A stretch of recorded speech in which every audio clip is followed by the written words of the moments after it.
para dar seguimento às atividades, eu gostaria de convidar o professor Rodrigo Bressan, professor livre-docente do Departamento de Psiquiatria da Escola Paulista de Medicina, ex-coordenador do PROESC, né, um dos mais importantes. Hoje o PROESC é o que é por conta do trabalho do Rodrigo, e muito por conta do trabalho do Rodrigo, e atualmente é diretor do iMind, Instituto de Prevenção de Transtornos Mentais.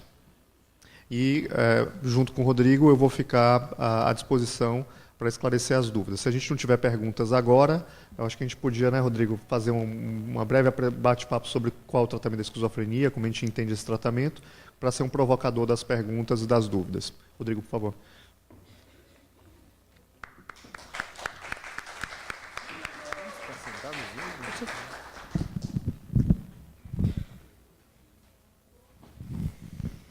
Esse microfone está melhor.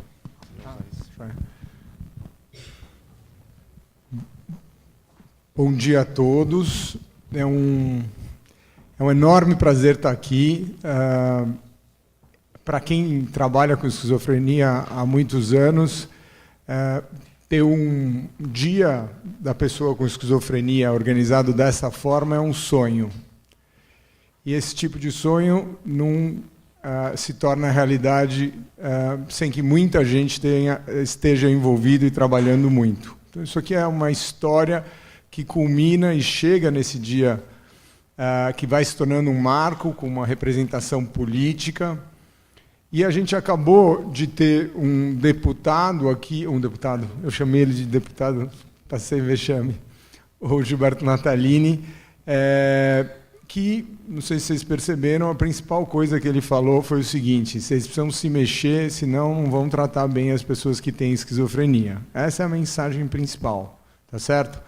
Então, tem gente se mexendo, aqui estão várias das pessoas que se mexem e que correm atrás dessa história no Brasil, mas a gente precisa mobilizar as pessoas constantemente para que a gente consiga as coisas.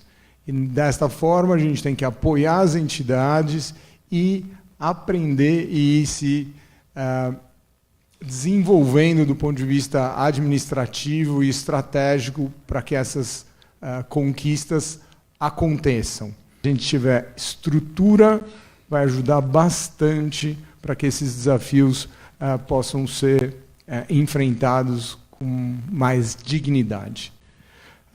Bom, essas eram as palavras iniciais. A ideia é que façam perguntas por escrito?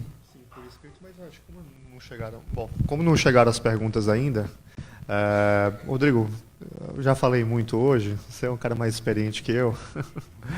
Me fala um pouquinho, o que você aprendeu sobre o tratamento da esquizofrenia? Como é que a gente cuida das pessoas com esquizofrenia? Teoricamente, 30 segundos. Eu confio em você. Essa é uma mesa sobre tratamento, né? Eu nunca tinha falado sobre isso antes.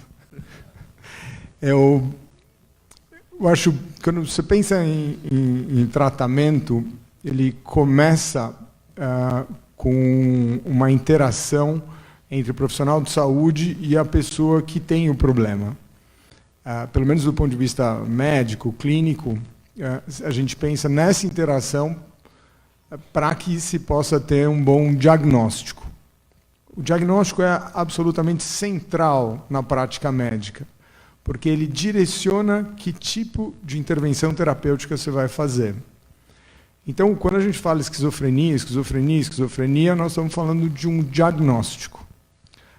A doença é muito, muito, muito mais complexa do que o tal do diagnóstico. E vários serviços de saúde e lutas antimanicomiais, as pessoas têm uma briga com diagnóstico, sim ou não e tal. Quando a gente fala dia da esquizofrenia, a gente está assumindo o diagnóstico. O problema é o diagnóstico é chave, é fundamental, e é a partir daí que a gente vai traçar que tipo de estratégia farmacológica, terapêutica e tal. Mas usar o diagnóstico como definidor da pessoa é o grande risco. Então, quando você fala assim, essa coisa meio antimanicomial que não acredita em diagnóstico, ou essa coisa meio clínica que é só diagnóstico, as duas afirmações são verdadeiras, tá certo? Usar o diagnóstico para tratar bem e indicar as estratégias e para pensar em prognóstico é absolutamente bem usado. Usar o diagnóstico para restringir o que a pessoa é, ser um esquizofrênico é um negócio muito pesado, na minha opinião. A gente parou de usava muito esse termo, né? Até hoje em artigo científico a gente não deixa escapar, assim, em inglês escreve. E este lugar do ser um esquizofrênico, ele pode ser também utilizado de uma forma que eu acho distorcida também, que é ser maluco é legal. Ser maluco é legal é uma besteirada, tá certo? Quem tem a doença, quem vive perto de quem tem a doença, sabe o quão pesado é o problema. Tornar uma coisa glamurosa é uma fria. A gente tem que tornar uma coisa realista, mas tentar ser leve com isso. Lidar... passar a bola para mim, por favor. Lidar com... a Cissa que ensinou esse termo. Quando a gente escreveu o livro, o Jorge, a Maria Cecília Vilares e eu escrevemos um livro que chama Entre a Razão e a Ilusão. E aí eu aprendi com a Cissa qual era o melhor termo para a gente lidar com o diagnóstico. É ter esperança realista. Não é uma esperança otimista, vai dar tudo certo, tal. Na vida não funciona esse negócio de vai dar tudo certo. Você tem que falar, dá para dar certo, mas tem que trabalhar para isso. E aí você precisa, focar e ver quais são as melhores estratégias para dar certo. Então, o Ari estava me perguntando como é que... Ele queria que eu falasse pouco, então, como é que trata alguém que tem esquizofrenia? Começa com o diagnóstico e começa com esse raciocínio de que o diagnóstico não é enlatado. Ele serve, eu costumo dizer que diagnóstico serve para os profissionais de saúde. Para quem tem o problema, mais ou menos. Agora, tem uma outra questão. É a questão de, tem um diagnóstico, tem uma doença ou não tem uma doença? Aí tem esse outro desafio do tratamento, que é o indivíduo que tem a doença aceitar, entender aqueles fenômenos que ele vive tão profundamente como doença. Difícil, todo mundo sabe do que eu estou falando, né? A gente chama de insight. É muito difícil. É um baita desafio. Antigamente eu ficava tentando empurrar. Não, você tem a doença, isso aqui é doença. É difícil porque as experiências podem ser tão intensas e elas, quando você demora muito tempo de tratar e a pessoa fica com sintomas por muito tempo, com sintoma psicótico por muito tempo, aquilo vai se tornando realidade. Então, na hora que você fala, esta realidade que está tomando conta de 80% da sua vida, que tem coisas boas e ruins, que apesar do sofrimento que os quadros alucinatórios delirantes podem dar, eles também têm um lado positivo, é muito difícil abandonar essa vivência toda para dizer, não, isso é uma doença, vamos cortar esse negócio e jogar no lixo. Então, esse é um desafio. E, para os familiares, o desafio é entender isso como uma doença. Por quê? Porque, primeiro, é muito estranho alguém ouvir vozes, tá certo? É meio, como assim está ouvindo vozes? E aí fica achando que eu estou perseguindo, que o pai está fazendo não sei o quê. Não é uma coisa muito óbvia. Ninguém entende. Eu convivi com alguém que ficou psicótico quando eu era jovem, eu fiquei completamente perdido. Eu era aluno de medicina. Eu não sabia do que estavam falando. Então, dar um norte daquelas vivências e mostrar que aquilo é uma doença chave. Por quê? Porque você instrumentaliza a pessoa. Se é uma loucura, qualquer nota, toma um remédio, não toma, faz isso, faz aquilo, tal. Não, é uma doença. Você tem uma estratégia para tratar aquilo. O que o Ari está me pedindo é, mostra aí, qual que é a estratégia? O que você faz? Faça um diagnóstico diferencial, orienta a família, orienta a pessoa que tem o problema e implementa as terapêuticas. Esse modelo, frame, essa moldura é chave. Porque se as pessoas em volta do tratamento não compram esse modelo, aí todo mundo fica perdido.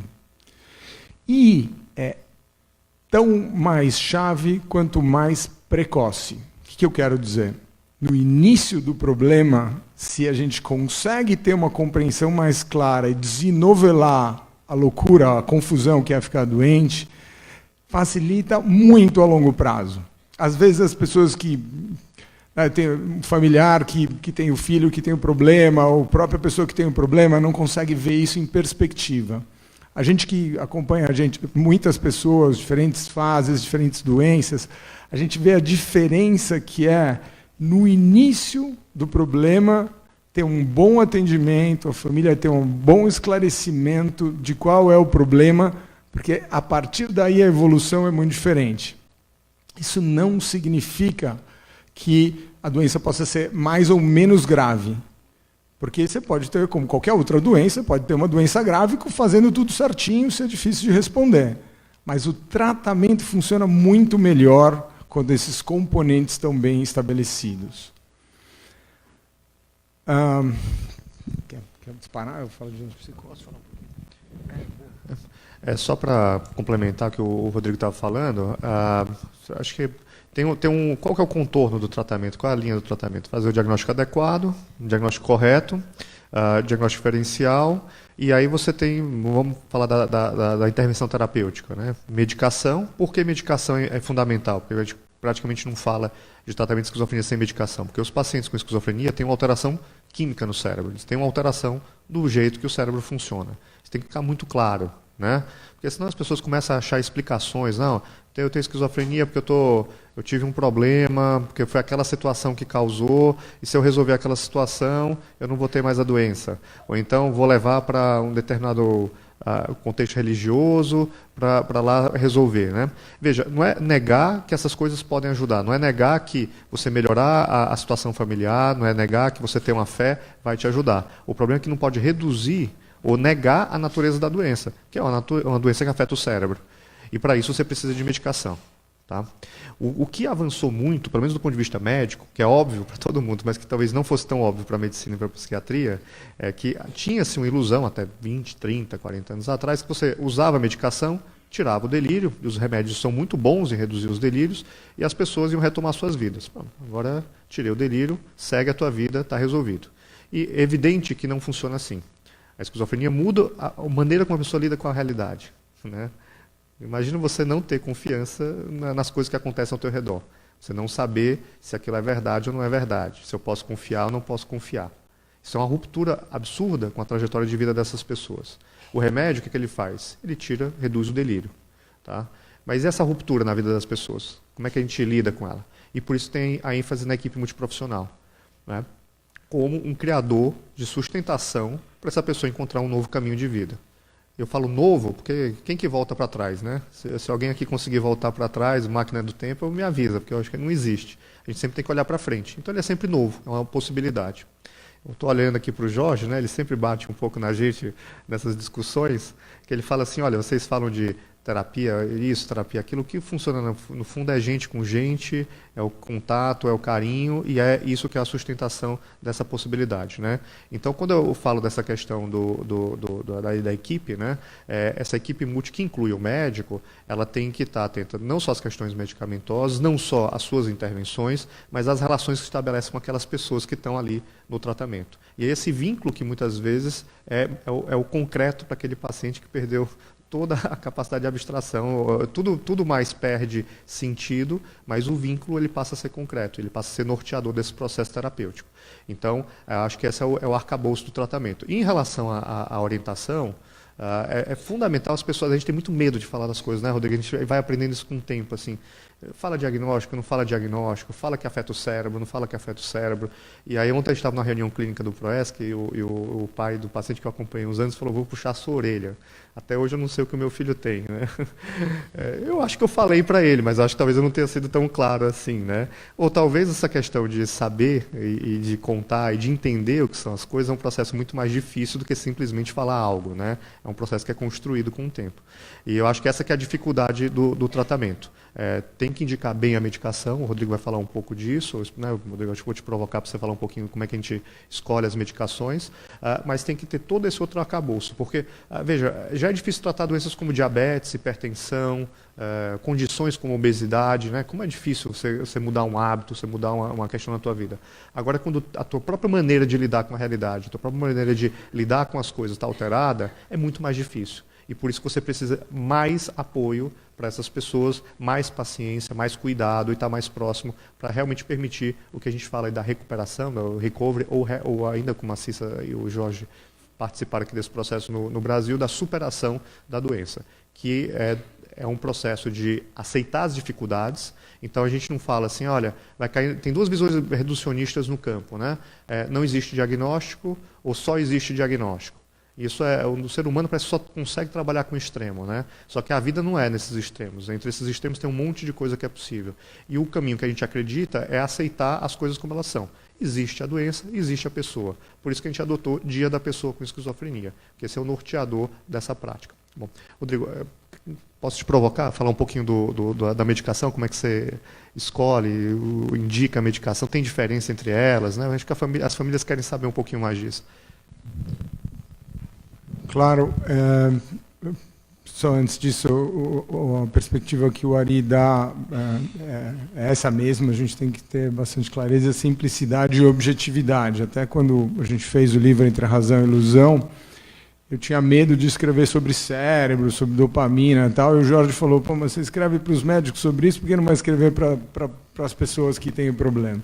Então ele que me obrigou a fazer isso, escrever, e eu acho que faz todo sentido o que ele está falando. E quando a gente escreve no livro sobre isso, o desafio é escrever de um jeito simples, que não seja simplista, mas entendendo as alterações que estão no cérebro, a gente pode entender por que e como o remédio age, tá certo?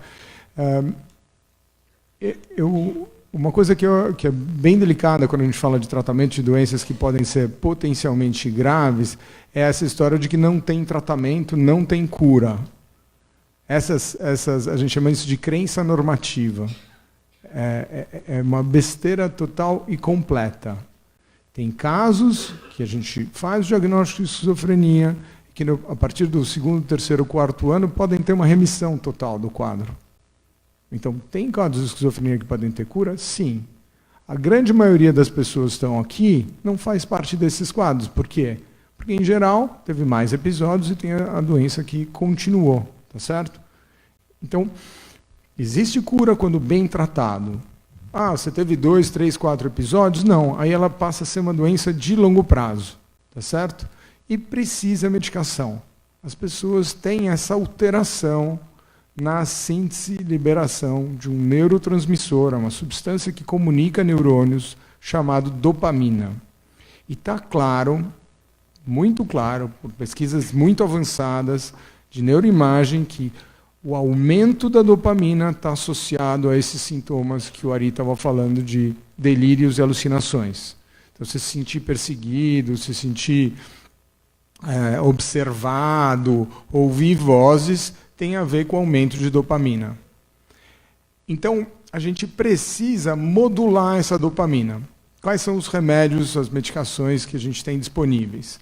Tem as iniciais, as primeiras, eu vou falar duas, que são as clássicas, que é o Amplictil, a clorpramazina, e o haloperidol, o Aldol. A gente chama esses de antipsicóticos, que melhoram sintomas psicóticos. Na verdade, são todos remédios que agem na dopamina. Eles são bons, eles funcionam, mas eles dão muitos efeitos colaterais. Eles dão sintomas que a gente chama extrapiramidais. É como se você estivesse com Parkinson. Pense o seguinte, alguém que tem Parkinson é alguém que está perdendo dopamina, neurônio dopaminérgico. Então vai perdendo, começa a ter Parkinson. O que acontece com os remédios para a esquizofrenia? Eles diminuem a ação da dopamina. Quando eles são muito pesados, eles diminuem demais, e aí você fica com Parkinson. Os remédios novos, que a gente chama de antipsicóticos atípicos ou de segunda geração, eles têm um mecanismo de ação que eles são eficazes, mas induzem menos sintomas extrapiramidais, ou parkinsonismo ou rigidez muscular, aquela salivação, esse tipo de coisa. Portanto, e essa é uma mensagem para levar para casa, não tem sentido mais, com o advento dos novos medicamentos, você ter gente com o corpo rígido, salivando e andando por aí. Isso não pode mais acontecer. Se está acontecendo é porque as pessoas estão sendo maltratadas. Eu voltei da Inglaterra em 2003 e comecei a falar isso porque eu estudava isso dentro do cérebro. Até hoje ainda tem. Ainda continuo sendo convidado para dar aula, para dizer que tem que diminuir dose ou achar um antipsicótico que funcione com menos sintoma extrapiramidal. Tá certo? Tem um remédio para quando você tem sintoma de Parkinson, que é o Akineton, que também não tem sentido de usar a longo prazo. Às vezes, na fase aguda, na enfermaria, você usa tal. Se está usando a longo prazo, a dose está muito alta do antipsicótico ou precisa trocar para um outro. Então, a gente tem uma série de medicações, que eu acho que a maior parte de vocês conhecem, risperidona, olanzapina, a misoprida, eu vou ficar falando que é muito chato, né, o nome, né? Enfim, tem várias. E aí tem dois grandes desafios na esquizofrenia. A gente estava falando de insight e estava falando da dificuldade que tem o problema e da dificuldade de se tratar. Se tratar e se tratar direito é difícil na medicina como um todo. Para quem toma antibiótico de 10 dias, menos de 70% das pessoas tomam os últimos 3 dias. Por quê? 10 dias. Estou com dor de garganta, mando eu tomar 10. No 7º, grande maioria das pessoas param. E todo mundo dá risada porque também para, né? Mas não tem mais sintoma, por que tomar remédio? Tem que tomar porque aí você previne de recair, né? Só que a gente não pensa isso, dá certo, vamos em frente. O que acontece com doenças que a gente chama de crônicas? Hipertensão, diabetes e tal. Ninguém adere direito. Agora, quando a gente vai para a esquizofrenia, que o insight é mais difícil, a percepção da doença, a percepção da necessidade de tratamento é mais difícil, aumenta a taxa, tá certo? E aí é o seguinte, como o Ari falou, o remédio funciona super bem para diminuir sintoma, mas se ele for tomado adequadamente. Se ele não é tomado adequadamente, ele não funciona. Os sintomas voltam. Ou você nem sabe o que está acontecendo, mas eles começam a oscilar os sintomas. Deixou de tomar 3 vezes por semana, 2 vezes por semana e tal. E aí tem um trabalho muito grande com as famílias, cuidadores e com a própria pessoa que tem o problema para levar a sério a necessidade de tomar. Além de levar a sério, você precisa ter rotina. Quem toma remédio sabe, entendeu? Eu deixo lá, eu tomo um remédio à noite, quando eu vou escovar os dentes antes de dormir. Eu durmo na televisão, o que acontece? Dançou. Aí toma de manhã o remédio que era para tomar à noite, entendeu? Então, tem um monte de questões ligadas a isso. Para esse desafio, a medicina já tinha trazido antes para os remédios antigos injetáveis de longa ação. E agora tem dos remédios novos injetáveis de longa ação. São absolutamente fundamentais para o tratamento. Eles avançaram, agora talvez ano que vem venha um de 3 meses. A gente trabalha bastante com a indústria farmacêutica e tal. Não chegou no Brasil de 3 meses, mas o ProESC, né, a nossa unidade de pesquisa, testou de 3, está testando de 6 meses agora. Tem um impacto muito diferente. Tomar remédio 4 vezes por ano é impressionante como muda o jogo, assim. Tem um impacto que vai além de remédio e de sintomas, sabe? Então, isso aí é um dos caminhos. A outra coisa é identificar precocemente quem não responde bem aos remédios. Tem gente que... Todo mundo responde um pouco. Muito difícil não responder nada. Então pode melhorar, vamos dizer, 100% de sintoma, melhora 30%. Melhora 70%. Melhorou 70% está super bem em geral. 80%, remite. Mas quem melhora 30%, em geral sai do que eu chamo lá na lama e melhora um pouquinho. Aí você já tem um alívio, mas continua muito sintomático e não tem reinserção, não volta à vida e tal. Essas pessoas precisam ter um diagnóstico rápido, se elas estão tomando direito o remédio, porque se não estão, tem que dar direito o remédio, e se elas são resistentes a mais de uma dessas novas drogas, mudar para clozapina. Então é outra coisa chave, chegar na clozapina mais cedo. Essas duas coisas que eu estou falando para vocês estão no livro que a gente fez, sei lá, em 2014, e continuam sendo premissas mundiais de tratamento em esquizofrenia. São duas coisas bem simples e que os profissionais que lidam com vocês e vocês mesmos têm que manter em mente. Agora, tem uma coisa delicada. Tratamento é tratamento, tá certo? Se você vai tratar asma, você vai tratar infecção com antibiótico, dar caganeira com antibióticos, ficar com raiva do médico, tudo é um desafio, entendeu? Ficar doente é uma desgraça. Essa é uma frase que eu inventei que é assim, quando está dando errado, tem um negócio que chama-se o jogo da culpa, o blaming game. O médico não faz nada certo. O paciente não toma direito também com essa mãe, com não sei o quê, aí dá certo. Pô, o médico é incrível. Olha esse paciente que legal. Olha essa mãe, então, uma mãe perfeita.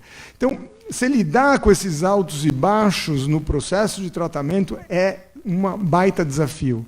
O pai e a mãe, eu sou pai, puta, na hora que meu filho fica doente, eu brigo com a minha mulher. É o default, é o normal, tá certo?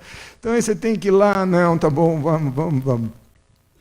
Então, para além da técnica simplesmente de saber prescrever, você precisa criar um time de trabalho. Isso que o Ari estava falando com vocês, a gente está falando do ponto de vista do psiquiatra e do remédio, mas quem medica não é o psiquiatra.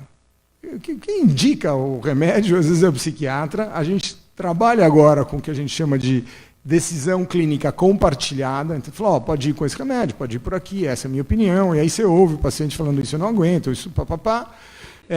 Dependendo da fase da doença, se é mais durão ou menos durão, e as pessoas se comprometem a seguir um caminho de tratamento juntos. E depois, vai lá, dá certo, dá errado, reavalia e vai em frente. Se você tem uma expectativa de que você vai no médico X lá, que é o bambambam, e vai resolver o problema, assim, plim, não acontece. Se acontecer, foi sorte. Tá certo?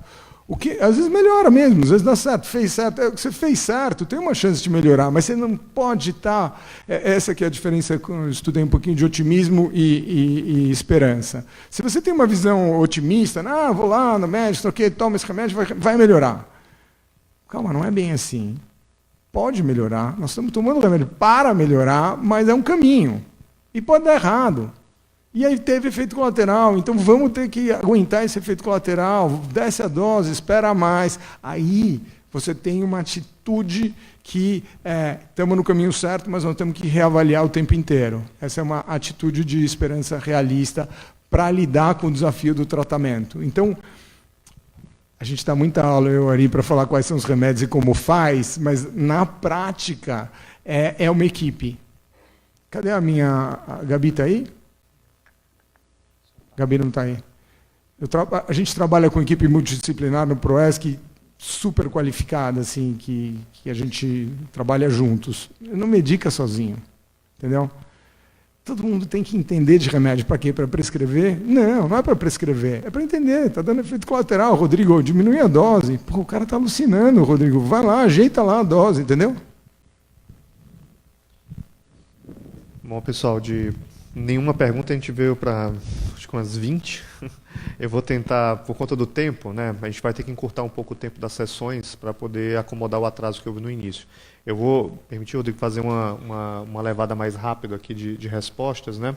Algumas que estão... Eu também vou ter que selecionar, acho, talvez eu não consiga responder todas, tá?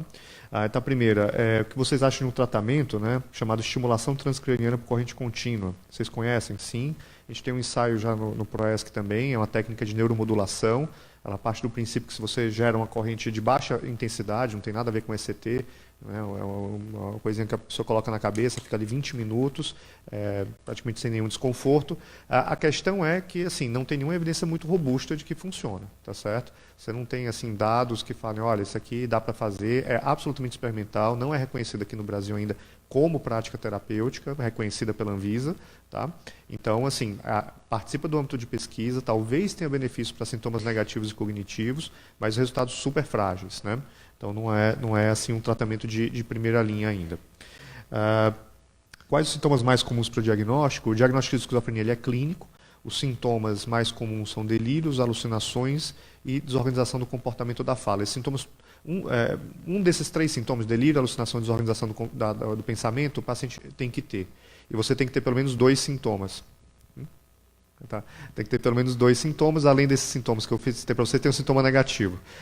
Mas que é a falta falta na expressão do afeto, falta na vontade. Isso é importante entender, porque muitos pais, né, ou muitas pessoas que convivem com pessoas com esquizofrenia têm muita dificuldade de entender o sintoma negativo, que é essa falta de iniciativa que o paciente tem e que não é preguiça. Tá? Existe uma coisa chamada acomodação. Se eu fico muito tempo parado, eu acabo me acomodando. Mas existe uma coisa muito mais complicada, que é o tal do sintoma negativo. Então, uma coisa que a gente chama a atenção quando a gente fala com alguém com esquizofrenia é um rapaz de 22, 23 anos que fica no quarto, assiste televisão o dia inteiro e não se sente incomodado de forma alguma por aquilo. Ele não tem vontade própria de fazer os estímulos, né? de sair, de buscar as coisas. E é por isso também a importância da equipe, a importância da família no tratamento, porque muitas vezes é a família ou o profissional, o terapeuta ocupacional, o acompanhante terapêutico, que consegue fazer o resgate dessa vontade, reacender essa vontade, para que ele volte a ter uma rotina, volte a ter iniciativa. Tem várias perguntas aqui sobre mães, né? Tem uma da Zazá, que ela assinou aqui. A mãe, a familiar eventualmente adoece juntos, sim, né? É uma condição. Eu agora que sou pai, né? Tenho 2 meninas. Se a gente tem um resfriado, a gente já fica preocupado, né? Se é um pouquinho mais grave, você já fica muito preocupado, né? Quem reza, reza, cada um faz o que pode quando aperta. Agora eu fico pensando, né? Imagina alguém ter uma pessoa com esquizofrenia, uma doença que leva mais tempo, que é mais difícil de entender, que muda a rotina da casa. É muito comum as mães, os parentes adoecerem juntos, né? Tem um termo que a gente chama de sobrecarga do cuidador. Isso é uma verdade, lá, os dados 60%, 70% vão ter algum tipo de sintoma, não necessariamente diagnóstico, ao longo desse período de cuidado. Numa tese que foi orientada pela Ana Chaves, aqui da Rita, eu participei como orientador, ela mostrava inclusive que essa sobrecarga do cuidado, ou seja, o quanto que o cuidador se sentia mal, sobrecarregado no início do tratamento, era um dos preditores da resposta do paciente. E por isso que cuidar do familiar, então a gente não cuida só da pessoa com esquizofrenia, a gente tem que cuidar de todo mundo. A família tem que ser envolvida. Como é que a gente promove a adesão? Esclarecendo para a família como é o tratamento. Se a mãe não entender, o filho também não vai tomar o remédio. Tá certo? Então a família faz parte dessa equipe que o Rodrigo falou. É uma equipe que é o profissional, né, o paciente, a pessoa com esquizofrenia e a família. E não só no sentido de ajudar no cuidado, mas também de ser cuidado. Tá? Aí tem uma outra pergunta aqui sobre se o ego dos profissionais excluem a família do tratamento. Eu peço desculpa pelo profissional que fez isso, tá? Assim, mas acontece, infelizmente acontece. Somos humanos, as coisas estão aí. É uma má atitude profissional. A atitude correta é estar junto, é estar do lado, não acima, é envolver. E mais correto ainda é saber que vai ter tensão. O Rodrigo falou, né? Os casos são difíceis, as coisas não vão do jeito que a gente planeja. Eu tenho aqui um plano assim, ó, faz assim, aumenta. É super bonito na aula. Na prática, você tem que aumentar a dose, trocar a medicação. E se não tem confiança de ambas as partes, se você não tem um envolvimento real, você não faz esse processo. E aí fica saltando de profissional em profissional, fica mudando de medicação muito rápido, e isso aí acaba atrapalhando muito o tratamento. Às vezes eu fico até com alguns pacientes, não sei que esse paciente está comigo, não estou acertando nada, não dá certo. E depois de um tempo alguma coisa acontece, você vai aprendendo com aquela pessoa, com aquela família, e você chega num ponto que funciona, você tem algum benefício. Então esse trabalho de confiança de parte a parte é fundamental. Mas o profissional tem que ser absolutamente acolhedor, compreender essas questões e ser aberto para as dúvidas e discussões. Agora, é claro que também tem um limite. Às vezes a família, na sua angústia, pede coisas que a gente não concorda. O que é que eu faço nesse sentido? Eu falo, olha, minha orientação é essa aqui, né? Mas eu estou junto com você. Então, às vezes, algumas pessoas falam, não quero mais tomar remédio. Não está em crise, a família não quer. Eu falei, olha, acho que tem um risco, mas eu estou aqui do lado. Se acontecer alguma coisa, você me fala. Esclareço, oriento, falo dos possíveis sinais e a gente fica junto, né? Então essas tensões elas acontecem e elas ficam mais leves ou menos tensas se a gente entende que ali tem uma equipe trabalhando junto para a confiança. Então o ego do profissional atrapalha? Pode atrapalhar. Se atrapalhar, é bom que você fale diretamente para ele que você está desconfortável. Se não funcionar, você vai ter que procurar outro profissional porque não está rolando ali uma equipe, não está rolando a parceria. Isso aí não vai ser bom para o tratamento. Sobre a adesão, tem várias perguntas sobre a adesão, o Rodrigo falou. Acho que é um dos maiores desafios, né, Rodrigo? A adesão ao tratamento, assim, as medicações funcionam, mas você tem 2 grandes elementos porque as pessoas não aderem, 3, vai. Primeiro, qualquer tratamento de longo prazo, como o Rodrigo falou, ninguém vai aderir direito, né? Hipertensão, diabetes, ninguém trata. Obesidade, ninguém segue direito, já é uma dificuldade. E a esquizofrenia é uma doença que requer tempo, o paciente fica muito tempo com a doença. O segundo é que a própria natureza da doença faz com que a pessoa não entenda que ela tem uma doença, ela tem um delírio. Então o paciente chega para você e fala assim, ó, eu não quero que você me trate, eu não quero remédio, eu quero que você vá lá na polícia falar que o meu vizinho está me perseguindo, né? Então, você tem que ter um canal de comunicação com ele, de compreensão, e aí começa o trabalho da adesão, que o tratamento faça sentido, tá? E terceiro aspecto, as medicações têm efeitos colaterais. Então, a gente também não está falando de um remédio, né, que é maravilhoso, que faz tudo de bom e tudo. Tem os seus efeitos, isso tem que ser reconhecido. Porque se a gente não reconhecer o efeito colateral, o paciente também para, porque fala, esse cara não está me cuidando, está me dando um negócio, está me fazendo mal. Então, eu tenho que entender qual é a compreensão possível da doença e do tratamento que faça sentido para aquele paciente. Esse é o caminho para você promover melhor adesão. Super complicado, às vezes funciona, muitas vezes não funciona. Aí tem que estar a família junto para ajudar a tentar promover essa adesão. Família junto ajuda mais um pouco. Pô, não está dando certo. Vamos oferecer outras opções. Medicação injetável de depósito, medicação de longação. E tem que ter também uma questão de uma certa intervenção mais pontual e mais direcionada. Por quê? Porque existe uma linha tênue, não sei se o Rodrigo concorda, que é assim, a gente tenta ser o mais próximo e o mais acolhedor possível. Mas tem uma hora que, se não medicar, a coisa não avança. Você ficar dialogando só com delírio, você pode ficar anos dialogando com delírio. E aquela pessoa afunda na tua frente. Então, e de novo, no esclarecimento com a família que vão aparecer questões. Vale a pena internar? Não vale a pena internar? Como é que a gente faz com essa situação? Isso é conversado também. E pode ser que, às vezes, um paciente que recusa o tratamento, você chegue ao ponto de fazer uma internação, né?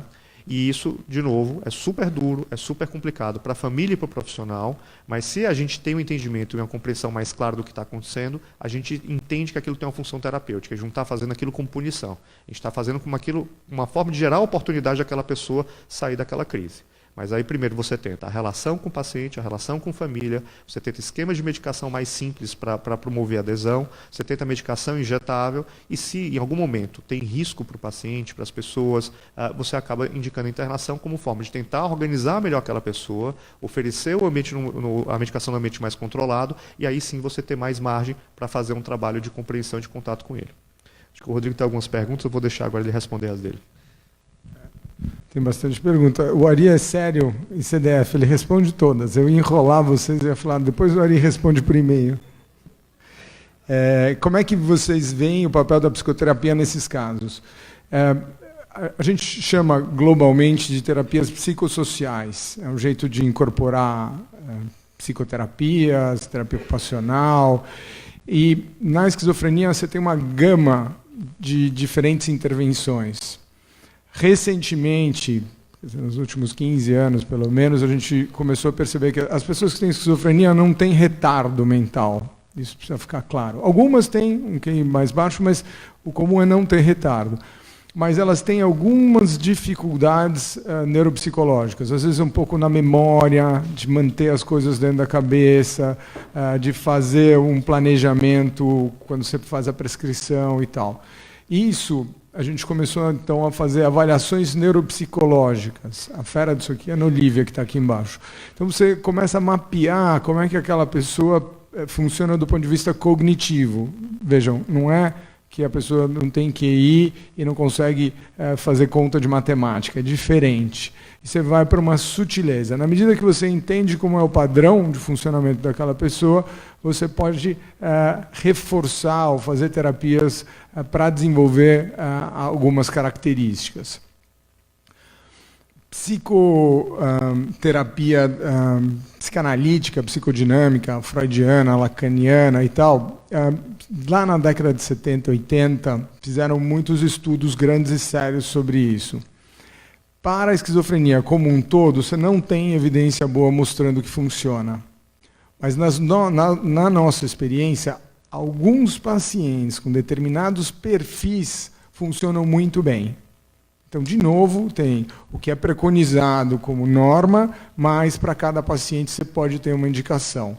Agora, não dá para fazer análise, psicanálise, se não entender muito bem do problema. Porque aí realmente tem iatrogenia. Iatrogenia é a capacidade do profissional de saúde fazer mal para a pessoa. E aí a gente vê muito isso com mau treinamento. Por mais que sejam pessoas capacitadas, bem intencionadas, mas sem conhecer o problema, elas podem realmente atrapalhar. Ainda mais quando não entende para que serve a medicação, como é, se não faz uma boa parceria com o psiquiatra e com a equipe toda.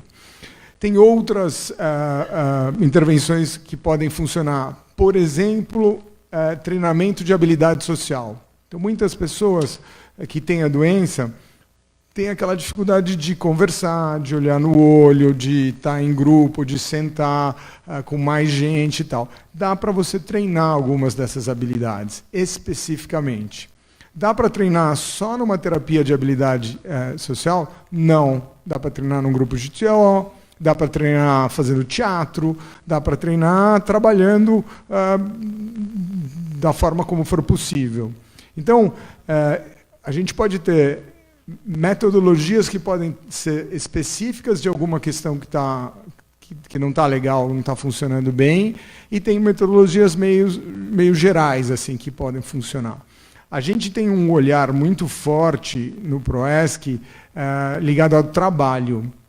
A Luciane Redondo, o Ari e eu trabalhamos bastante no sentido de reinserção profissional. Eu brincava, eu sou chato, assim, então eu chegava no PROESC e falava assim, vamos fazer o projeto, vamos trabalhar, mexe a bunda e vamos trabalhar.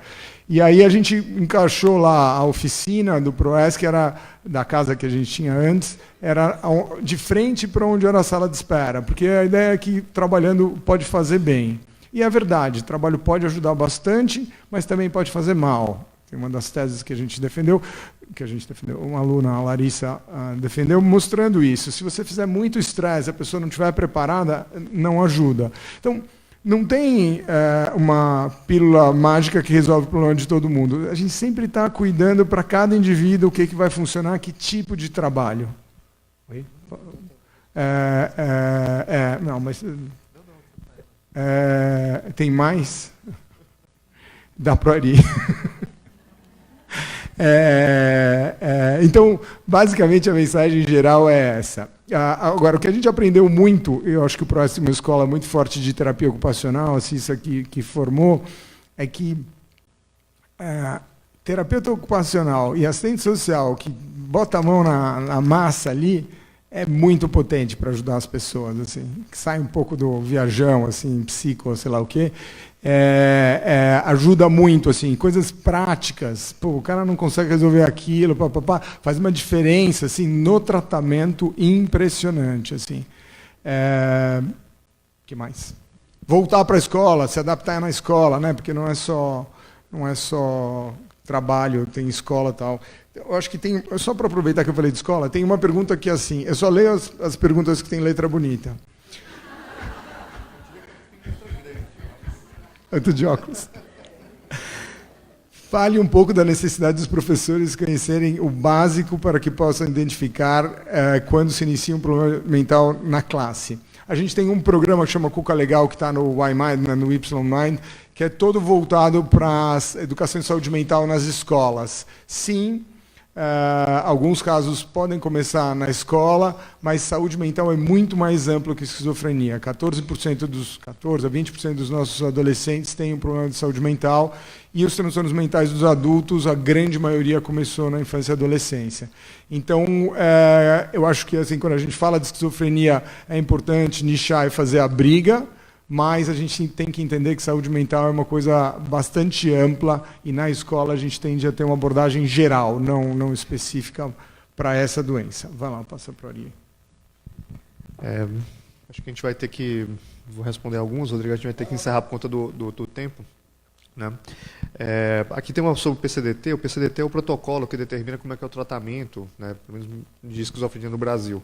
E aqui ele fala especificamente uma questão de adesão, mas eu vou aproveitar essa pergunta, essa provocação aqui, falar, olha, não tem nada previsto para adesão. De fato, um dos maiores problemas que a gente tem não está contemplado no protocolo que norteia as decisões, isso é um problema. Como é que você faz isso? Pressão, né? Por exemplo, o PCDT tem consultas populares que as pessoas podem falar e apontar quais são as melhorias, né? A população pode apontar, não é só o profissional, se eu não me engano. O que a gente observa, né?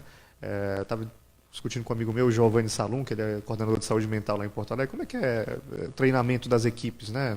Treinamento? Não tem treinamento, né? Você tem, cada um se forma e vai lá trabalhar. Tá, mas você tem uma reciclagem, qual que é o protocolo de tratamento, como é que isso acontece? E a gente vê que, infelizmente, né, o SUS, a gente tem que fazer esse trabalho de pôr a mão na massa e melhorá-lo. Tá? Tomo muito cuidado de, quando faço críticas, não ficar assim, o SUS, não, a gente tem que melhorar. E para melhorar, não adianta só apontar, tem que mostrar soluções. Então aqui a gente tem que falar, poxa, questionar os gestores, falar, como é que vocês treinam os profissionais? Qual é o acesso que eles têm à atualização?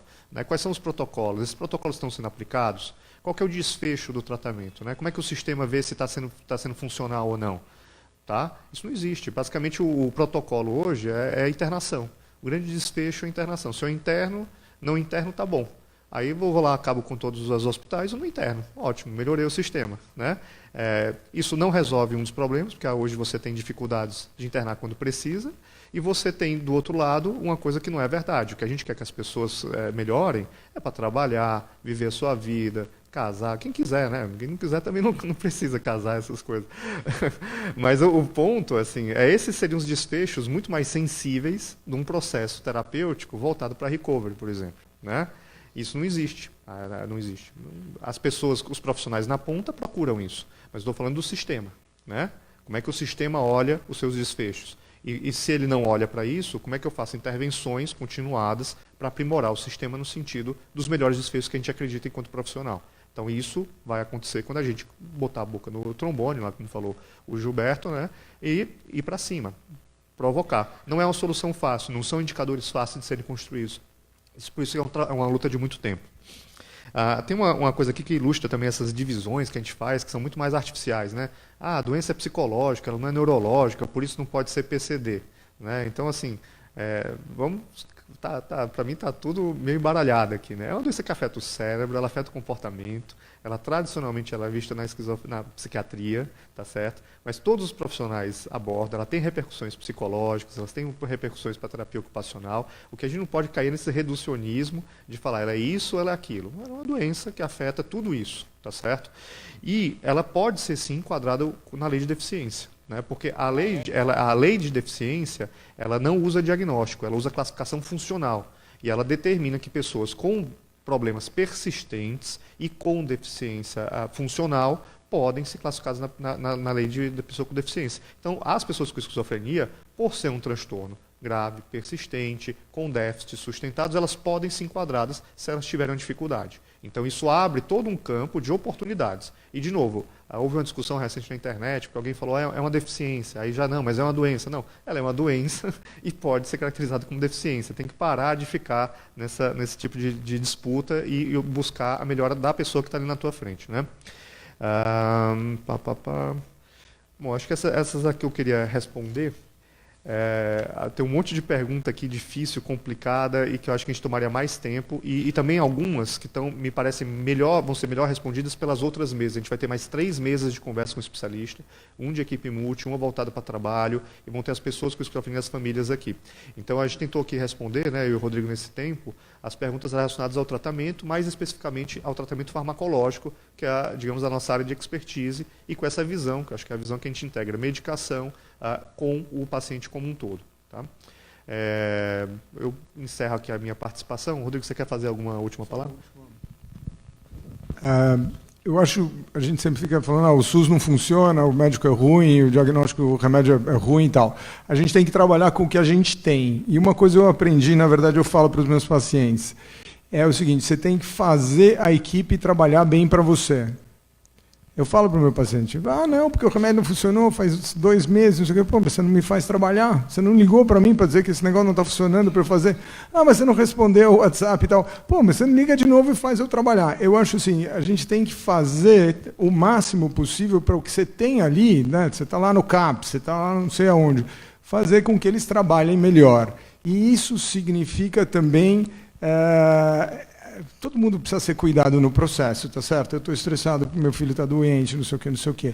Mas significa buscar a solução juntos. Então, a atitude de quem está buscando o tratamento ela é fundamental e faz toda a diferença. O blaming game, esse jogo de culpar, é o que, com certeza, faz com que paralise o caso e todo mundo perde a esperança. Ninguém funciona. Então, para encerrar, eu queria agradecer muito a oportunidade de estar aqui. Queria parabenizar a todos vocês por estar aqui. Lembrar do que o Gilberto falou. Quem se mexe consegue um tratamento melhor. A gente tem que se mexer, se juntar. Há muito tempo a gente já milita na causa da esquizofrenia e demora da mobilização, mas a gente tem que manter essa mobilização para a gente reivindicar mais coisa. E parabenizar a equipe do PROESC, a Cissa, o Jorge e o Ari aqui, que estão fazendo um trabalho maravilhoso com o Dia da Esquizofrenia. Obrigado, Ari.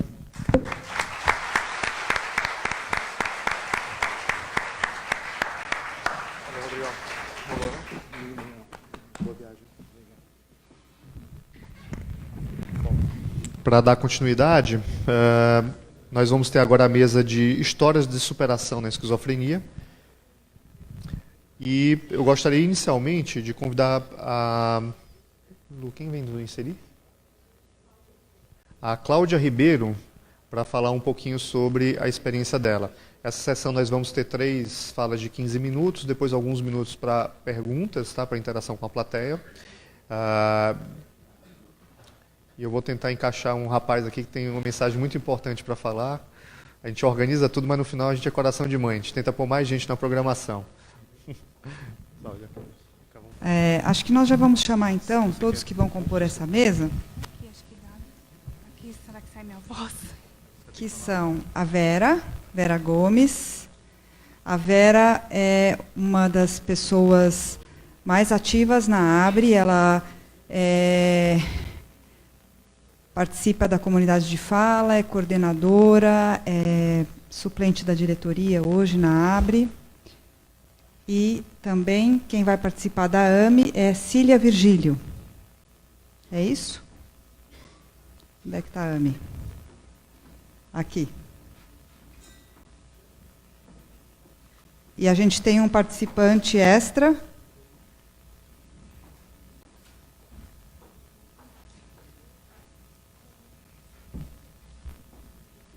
Que veio do Rio de Janeiro. Daniel. Então, essa é uma mesa... Pode sentar ali do lado da Vera, Daniel. Essa é uma mesa em que vocês vão ouvir 4 relatos sobre histórias de superação na esquizofrenia. Então, com vocês, Cláudia, para começar. Olá, meu nome é Cláudia Ribeiro, né? Sou portadora de esquizofrenia paranoide e vou fazer um breve relato da doença e da minha trajetória profissional. O primeiro episódio psicótico ocorreu aos 27 anos, uma crise, devido a uma situação de muito estresse no ambiente de trabalho. Os sintomas foram manias de perseguição, delírios. Iniciei o tratamento ambulatorial com medicamentos de primeira geração, Orap, Meleril e psicoterapia. Mantive estabilizada por 8 anos. Quando ocorreu uma recaída, fui internada por 30 dias e tratei com medicamentos de segunda geração, Lanzapina. As sequelas são algumas limitações cognitivas, memória, atenção. Vou falar um pouquinho da minha trajetória profissional. Sou graduada em Tecnologia da Informação, pós-graduada em Administração Hospitalar e cursando atualmente o MBA em Marketing Digital, com foco na área social. Atuei por mais de 10 anos como gestora na área de tecnologia aplicada à saúde em empresas privadas e públicas, e também lecionei informática. Nos últimos anos, encontrei dificuldade de recolocação no mercado de trabalho. Entrei em contato com a ABRE e fui redirecionada para o projeto Inserir. Fiz contato com a Loredane, né, e com a estou um pouco nervosa. E com a Luciene, e em parceria com elas, nós fizemos uma visita a uma empresa do ramo alimentício, onde eu estou trabalhando pela lei de cota e com alguns benefícios. Com essa oportunidade, posso dar continuidade ao meu tratamento, ter meu dinheiro e ajudar meus pais que são idosos. No momento, estou muito esperançosa e acreditando em uma ascensão profissional gratificante. Acredito que, para a minha estabilidade, foi importante sempre tomar a medicação corretamente, fazer psicoterapia, atividades físicas e praticar a espiritualidade. E tenho como pensamento de Max Stone, lutar sempre, vencer talvez, desistir jamais. Agradeço a Deus, a minha família, e especialmente ao PROESC, através de toda a equipe do programa Inserir, e a todos que me acompanham nessa trajetória de superação, psiquiatras, psicólogos e amigos. Obrigado pela atenção e oportunidade.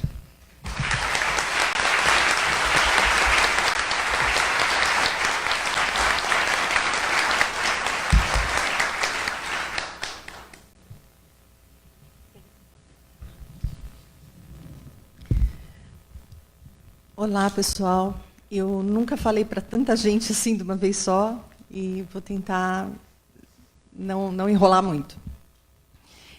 Meu nome é Cília, eu sou mãe de um paciente de esquizofrenia e a minha história com a esquizofrenia, ela começou em fevereiro do ano passado. O meu filho deu muito duro, conseguiu passar no vestibular da USP, ele ia fazer educação física. Era um curso tão sonhado. E já no começo do ano ele não estava muito bem, sabe? Ele não estava muito esperançoso. Por fim, quando veio o resultado, a gente achou que ele ia vibrar de emoção e ele não reagiu como a gente esperava. Aí a gente foi se encaminhando para a matrícula, né? Aquele dia maravilhoso da matrícula em que eles escrevem USP na testa da pessoa e é aquilo que você sempre sonhou.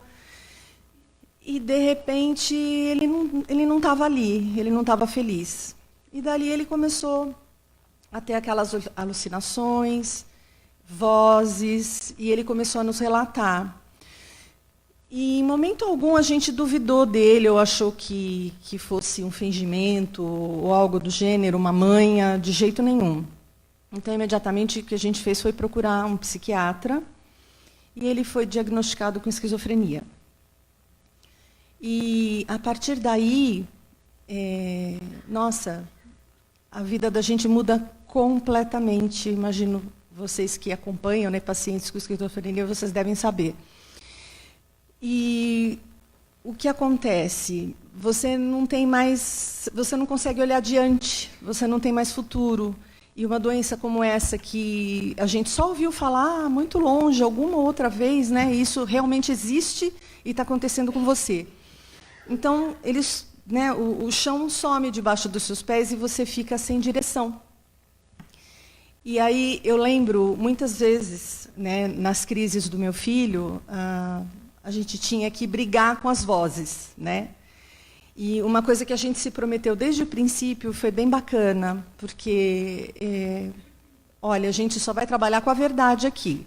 Por mais que você queira, a gente nunca vai dizer nada para te agradar, e você vice-versa. O que você estiver sentindo, você vai dizer. E assim foi, e todos os dias era uma batalha. O dia era dividido em 3 fases: de manhã, quando ele acordava, à tarde, que a crise vinha e a situação piorava, ele ficava deprimido e as vozes atacavam mais, né? E finalmente chegava a noite. Era assim que a gente dividia o nosso tempo. Mesmo com as medicações iniciais, as mais clássicas, né, risperidona e por aí vai.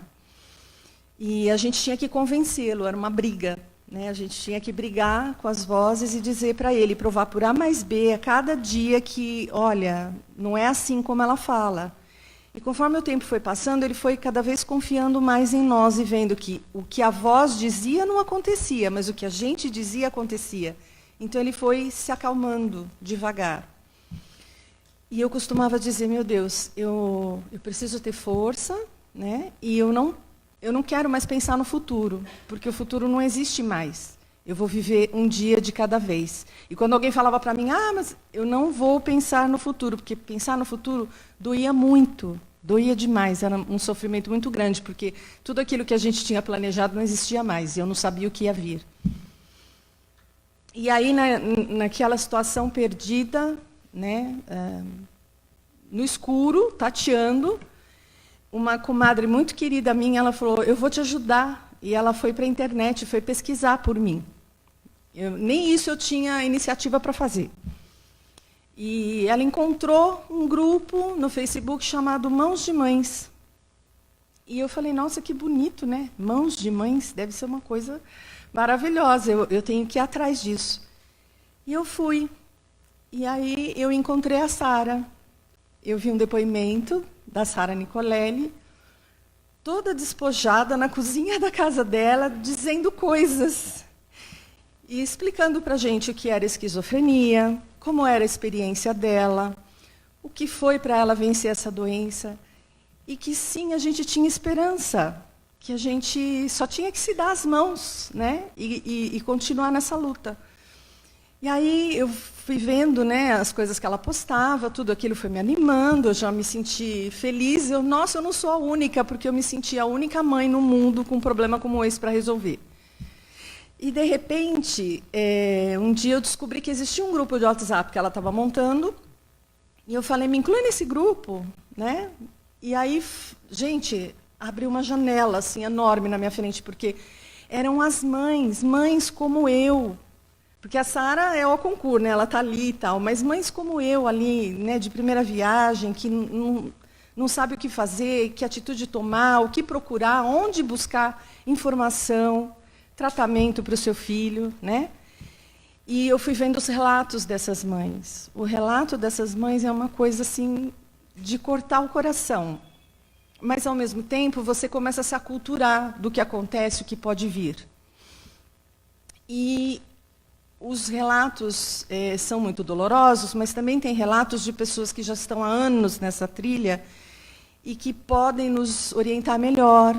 E aí, nesse caso, várias mães, né, eu poderia citar aqui, mas a mãe que mais fala comigo sempre é a Zazá, minha querida Zazá, porque ela está nessa luta há 14 anos, se eu não estou enganada, 17 anos.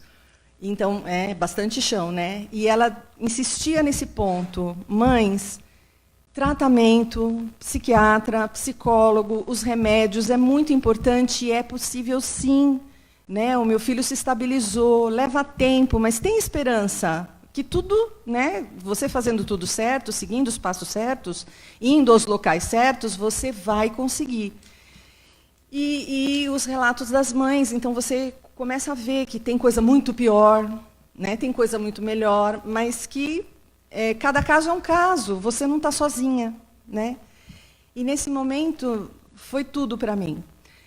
Aí, hoje, o Mãos de Mães virou uma associação. Né? Hoje, a gente é a AME, e eu me digo que eu faço parte com orgulho. Eu sou muito feliz por estar lá, eu agradeço a Deus por ter me dado essa luz e encontrado a AME. E ali eu tenho informação, eu tenho acesso. Então, hoje meu filho participa de uma pesquisa, né, se eu não me engano, no Laboratório Janssen. Ele participa da pesquisa do Invega, a paliperidona. A gente está nessa luta. A vida melhorou muito depois do início da pesquisa. Ele melhorou bastante, ele avançou bastante. A gente agora está testando o remédio de 6 meses. Tem aí uns altos e baixos entre uma injeção e outra, que eu acho que no final da pesquisa a gente vai conseguir compensar esse gap aí, né? Mas, enquanto isso, muita coisa mudou. E também, através lá da AME, a gente teve acesso, né, não só o PROESC, a pesquisa do Invega, mas também o projeto Inserir.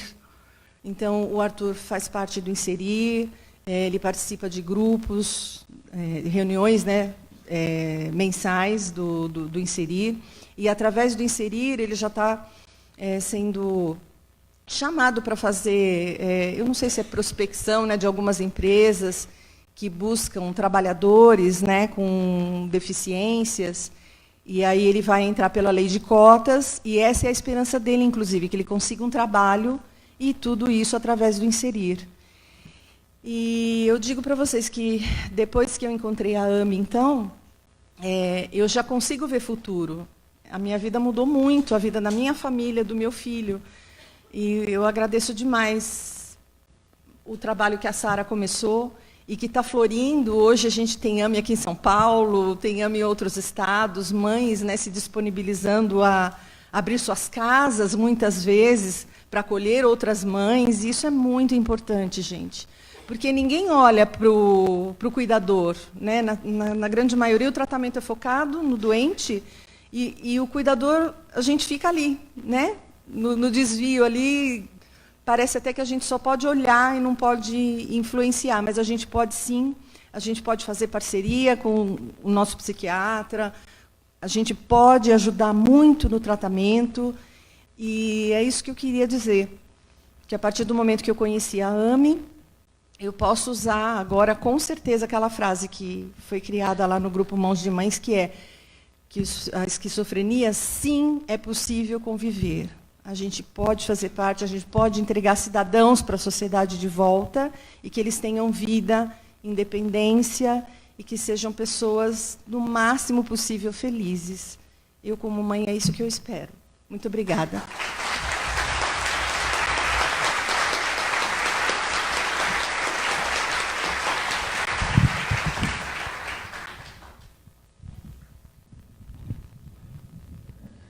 Meu nome é Vera, sou socióloga, sou ativista também da causa, pela ABRE. Meu diagnóstico veio em 2000, após uma viagem. Eu tive um surto nos Estados Unidos, nunca tinha tido nada de saúde mental, uma coisa mais grave. E eu não sabia nada do que estava acontecendo comigo. E quando eu voltei para o Brasil, eu recebi o diagnóstico de transtorno esquizoafetivo. E aí começou uma luta, né? Porque eu perdi minha referência, perdi minha identidade. Uma coisa que é mais difícil para mim foi perder minha identidade. E perder todo aquele sonho que eu tinha tido quando eu fiz a viagem. Então, a ruptura foi muito grave para mim, foi muito forte para mim. Mas, através de profissionais de saúde, através de amigos, da família, eu comecei meu processo de superação. Eu acho que o que me ajudou muito nesse processo foi a minha atitude. E o meu modo de vida, meu modo de pensar. Eu acho que o que influencia bastante a pessoa aceitar e passar por um processo de superação é a forma que ela encara a vida, é a forma como ela se vê e vê o mundo. Né? Então, meu processo passou pela aceitação, em primeiro lugar. Eu aceitei com facilidade que eu tinha uma doença. Né? Eu nunca tive dificuldade para aceitar isso, porque eu acreditava na ciência, acreditava no médico, e acreditava que eu tinha uma doença. Eu nunca pensei que eu tivesse qualquer outra coisa que não fosse doença. Então, para mim, foi tranquilo a aceitação. Depois, eu aprendi a autogerir os meus sintomas, autogerir o meu estresse, aprender a me conhecer, o autoconhecimento é muito importante também nessa fase, de você aprender como você lida com os seus sintomas, como você lida com o estresse, que te dá um gatilho para um próximo surto. E depois também um outro processo que você passa também é o propósito de vida, e você ter sonhos, você pensar em como você vai fazer da sua vida daqui para frente. Né? Não dá para voltar ao que era antes. Isso é muito forte na esquizofrenia. Isso te frustra bastante. Não dá para você voltar a ser o que era antes. Mas dá para construir um novo.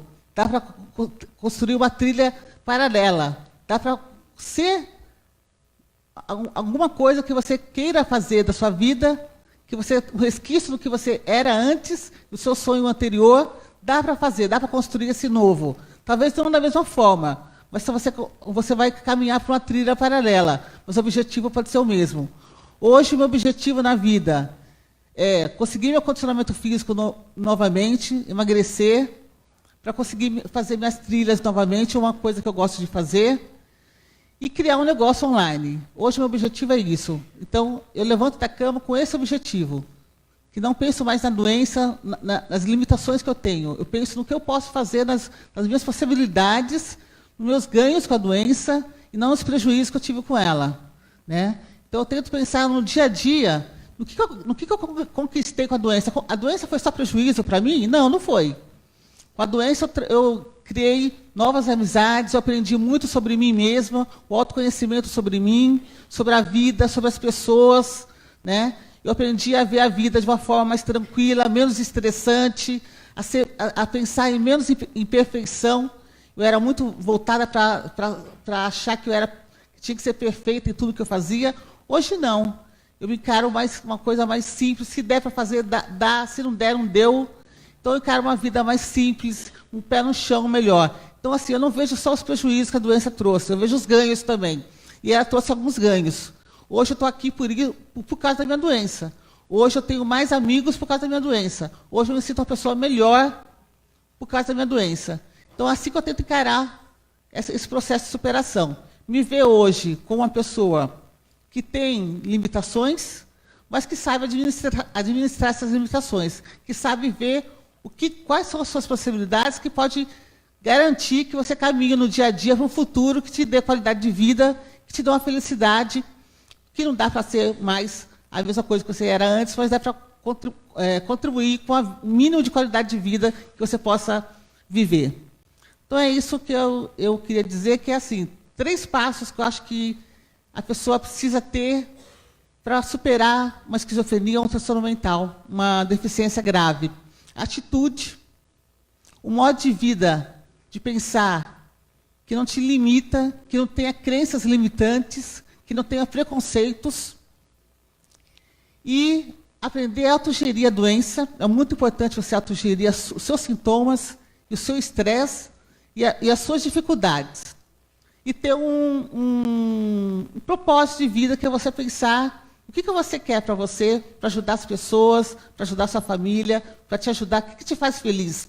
O que me faz feliz é estar no meio do mato. E é uma conquista que eu quero estar ainda. Estou com 49 anos, então a expectativa de vida até 80. Então, pode ser que com 60 anos eu estarei lá fazendo minha trilha novamente. Não importa. Não dá para ser agora, não tenho condicionamento físico agora, mas o meu projeto é daqui 1 ano, 2 anos, eu voltar a fazer minha trilha. Então é isso, é sonhar, né? Não perder as esperanças. E é sonhar realista. O que dá para fazer com o pé no chão. Isso que é importante. Obrigada.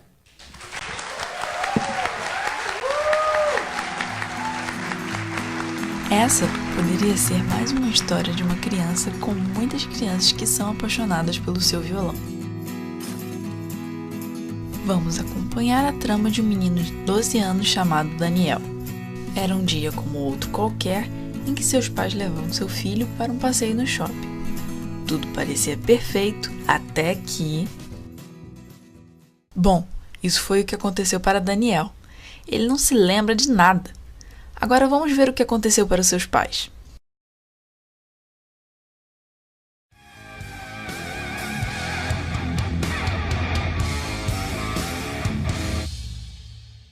Os pais de Daniel o levaram para um hospital e o médico apareceu com um diagnóstico inesperado.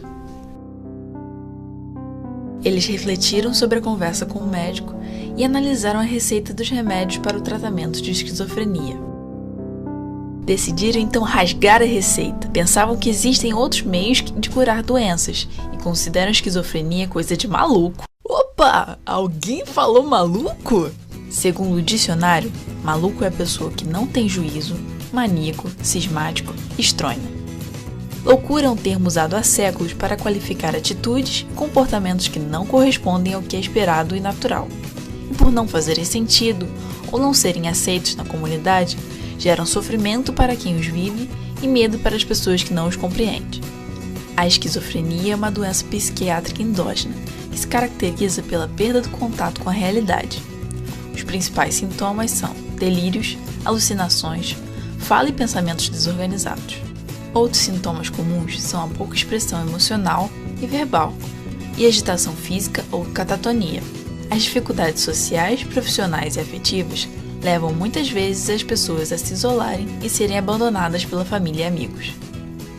Voltando à nossa história, a família de Daniel não se deixou levar pelo diagnóstico e tratou de buscar ajuda em outros caminhos. Afinal de contas, para eles, podiam buscar a cura sem ter que usar o tratamento farmacológico e terapias que duram para o resto da vida. Isso nem pensar! E nosso amiguinho Daniel, como ficou nessa história? Um dia, aquele menino ouviu uma voz que saía de sua cabeça e dizia assim: Daniel, sua cabeça vai cair.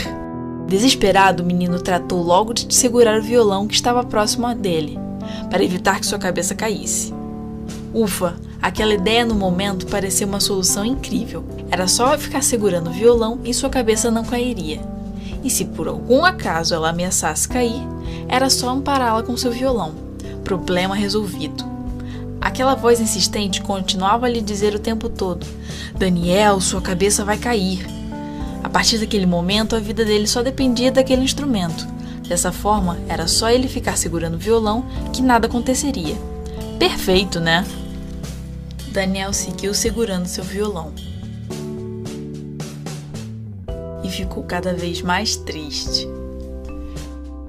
Ele passou 6 anos segurando seu violão. Um dia, sua mãe o perguntou se ele não iria levantar. Daniel respondeu que ficaria deitado até morrer, pois não suportava mais viver daquele jeito, preso a um violão, atormentado por uma voz que dizia que sua cabeça iria cair. Sua mãe então contou muito triste para seu esposo que o filho não queria mais viver. Eles lembraram do médico e da receita que rasgaram. Decidiram então levar Daniel ao médico e dar prosseguimento ao tratamento.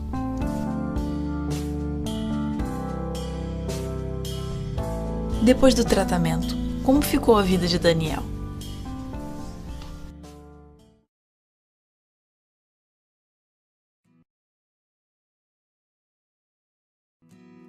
Ah, ficou tudo bem. E quais são os mitos e verdades sobre a esquizofrenia? Mito: esquizofrenia não tem tratamento. Verdade: o tratamento costuma ser necessário por toda a vida e geralmente envolve uma combinação de medicamentos, psicoterapia e serviços de cuidados especializados. Mito: portadores de esquizofrenia são violentos e perigosos. Verdade: pessoas com esquizofrenia podem ter momentos de agressividade quando em crise, mas não são violentos em condições normais. Mito: portadores de esquizofrenia precisam ficar isolados da sociedade e não podem trabalhar. Verdade: a esquizofrenia tratada possibilita o indivíduo a estudar e trabalhar. Gente, olha só, eu vim do Rio de Janeiro. Bate palma aí pra mim, por favor. Eu tô ansioso.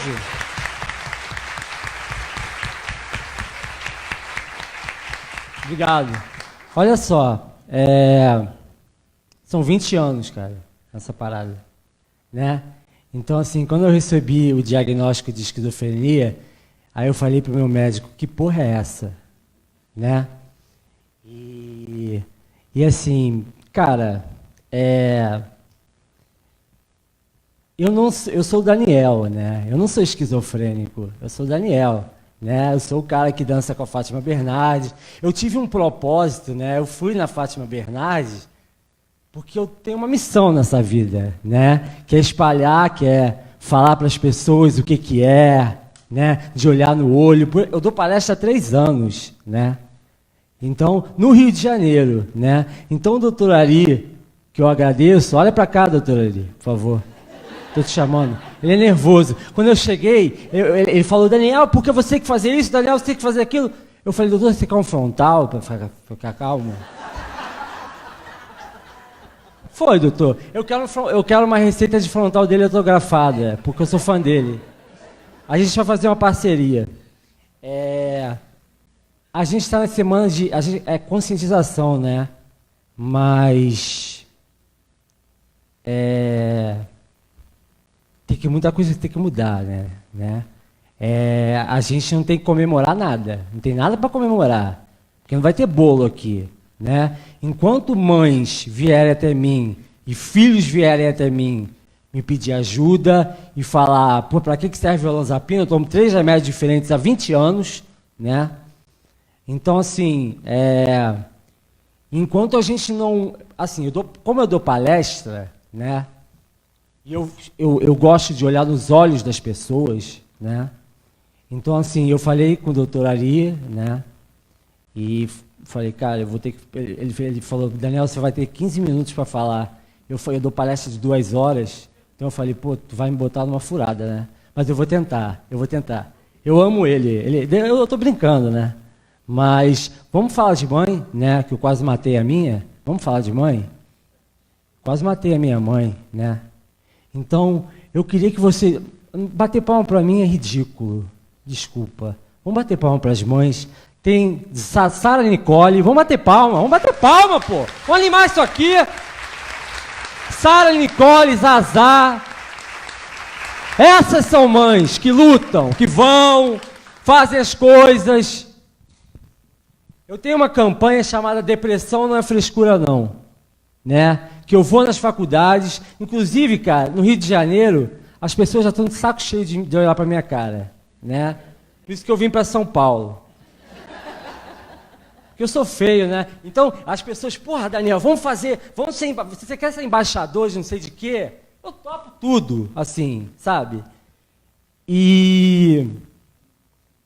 porque eu gosto disso, é a minha profissão. Eu escolhi levar resiliência para as pessoas. Eu estou nervoso ainda, né? Porque falar para tanta gente... Eu já falei num cinema, né? Eu me senti o Leonardo DiCaprio, só que, porra, é foda, né? Eu sou feio. Sou feio nada, sou bonito. Enfim, isso aí vai de cada pessoa, né? Mas eu já namorei esquizofrênicas, né?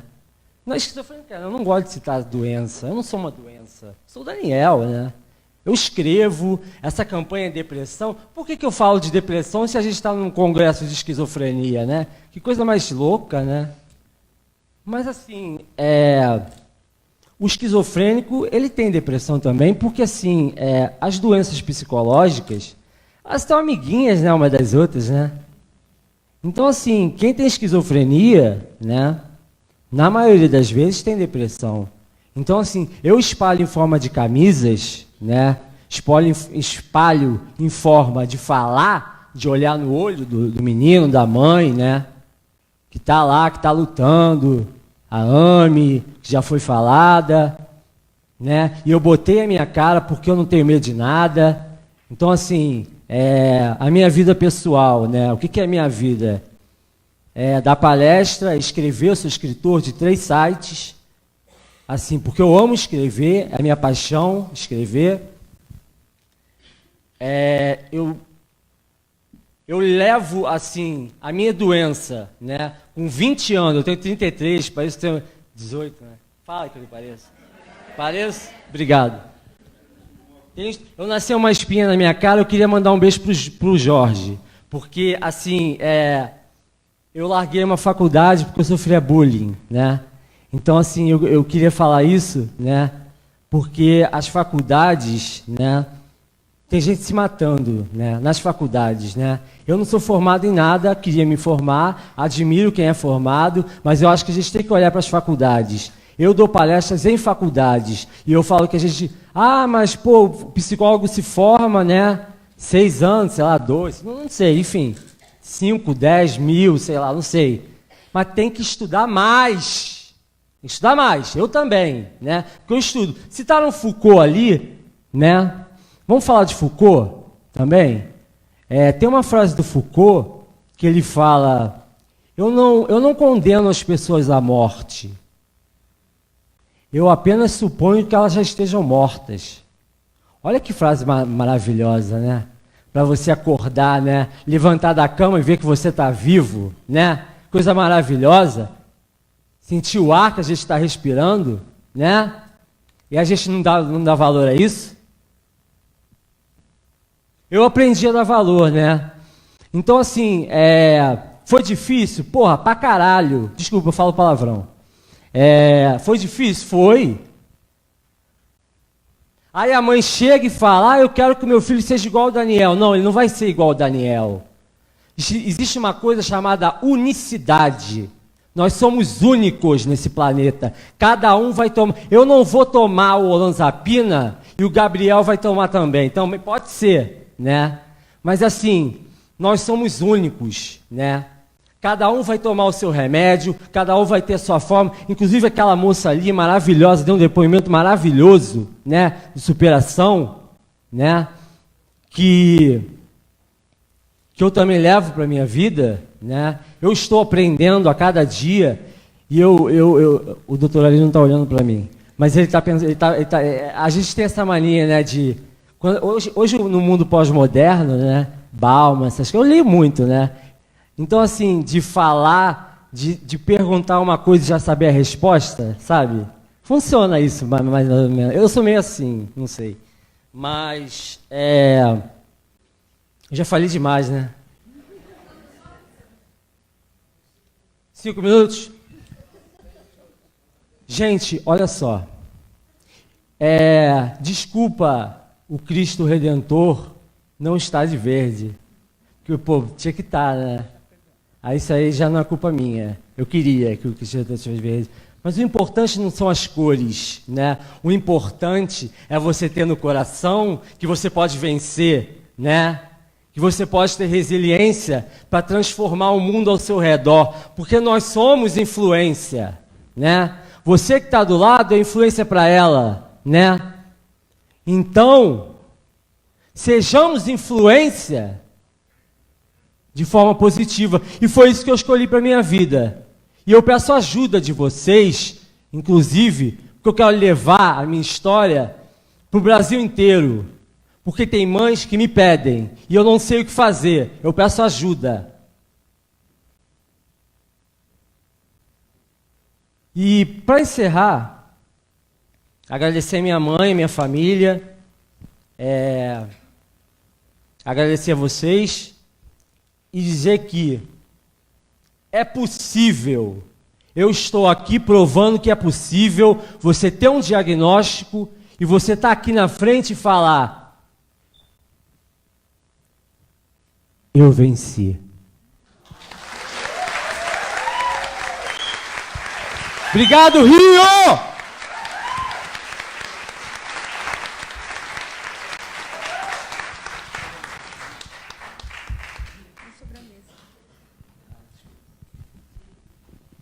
É que eu não sou paciente, eu sou impaciente.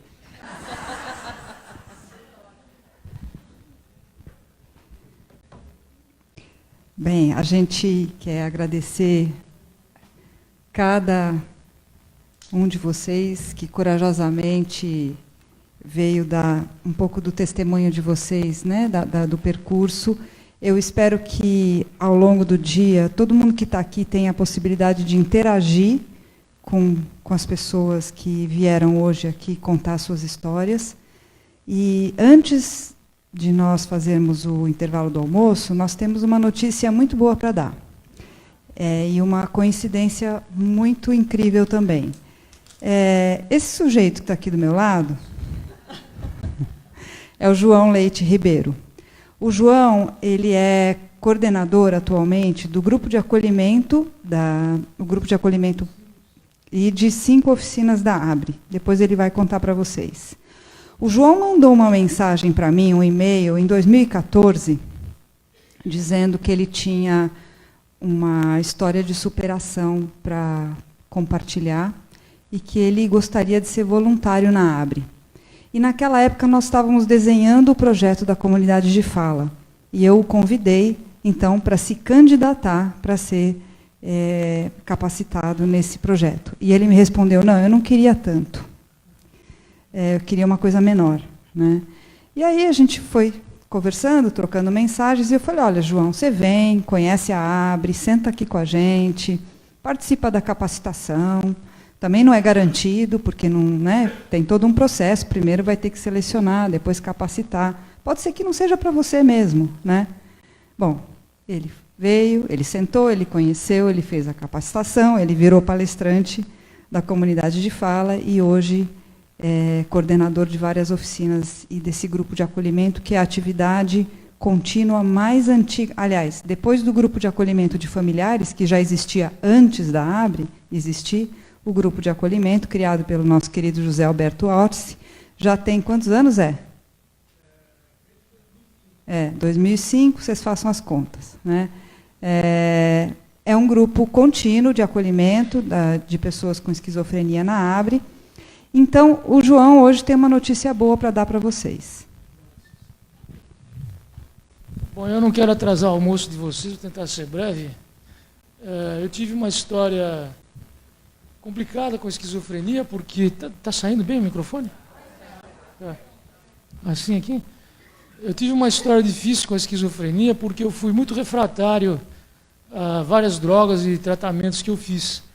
Mas, felizmente, eu sempre tive o costume de ler na minha vida, e eu creio que alguns filósofos que eu li fizeram a diferença e acabaram, acho que mais até do que a medicação, fazendo a diferença. É evidente que também as oportunidades que eu tive na ABRE foram significativas para a minha superação. Então, eu escrevi um livro de memórias, e se vocês adquirirem, isso seria muito bom, porque aí vocês colaboravam também com as oficinas da ABRE, né? Então, é isso aí. O livro está sendo... Eu estou aqui... Sim. O livro, coincidentemente, saiu essa semana, né?